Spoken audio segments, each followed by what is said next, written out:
स्वीकार किया, हमें आते देखा, मेरा अपमान कर दिया, मेरा सम्मान नहीं किया। लोग मेरा सम्मान करते हैं, इस महात्मा ने मेरा अपमान कर दिया।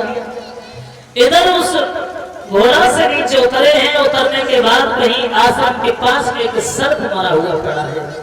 धनुष के बल से उस सर्प को उठाया, महात्मा लोमस ऋषि की गर्दन में डाल दिया। डालने के बाद चले आए, सर से मुकुट सोने का उतार करके जैसे रखा, आत्मा पाप पाप चिल्लाने लगी। इतनी पवित्र वो आत्मा थी। सोचने लगे हमसे कोई पाप हो गया, दृष्टि डाली है, देखा है, सोचने लगे कि महात्मा का हम पे अपमान हो गया, मैंने कैसे अपमान कर दिया उनका। वैसे तो मैं महात्मा का सम्मान करता हूँ, ये क्या हो गया। इधर लोमस ऋषि के पुत्र श्रृंगी ऋषि ने जब सुना मेरे पिताजी का अपमान हो गया है, तो श्रृंगी ऋषि चले हैं, अपमान सहन नहीं हुआ, जल हाथ में लिया, लेकर के श्राप देने लगे।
दे दिया।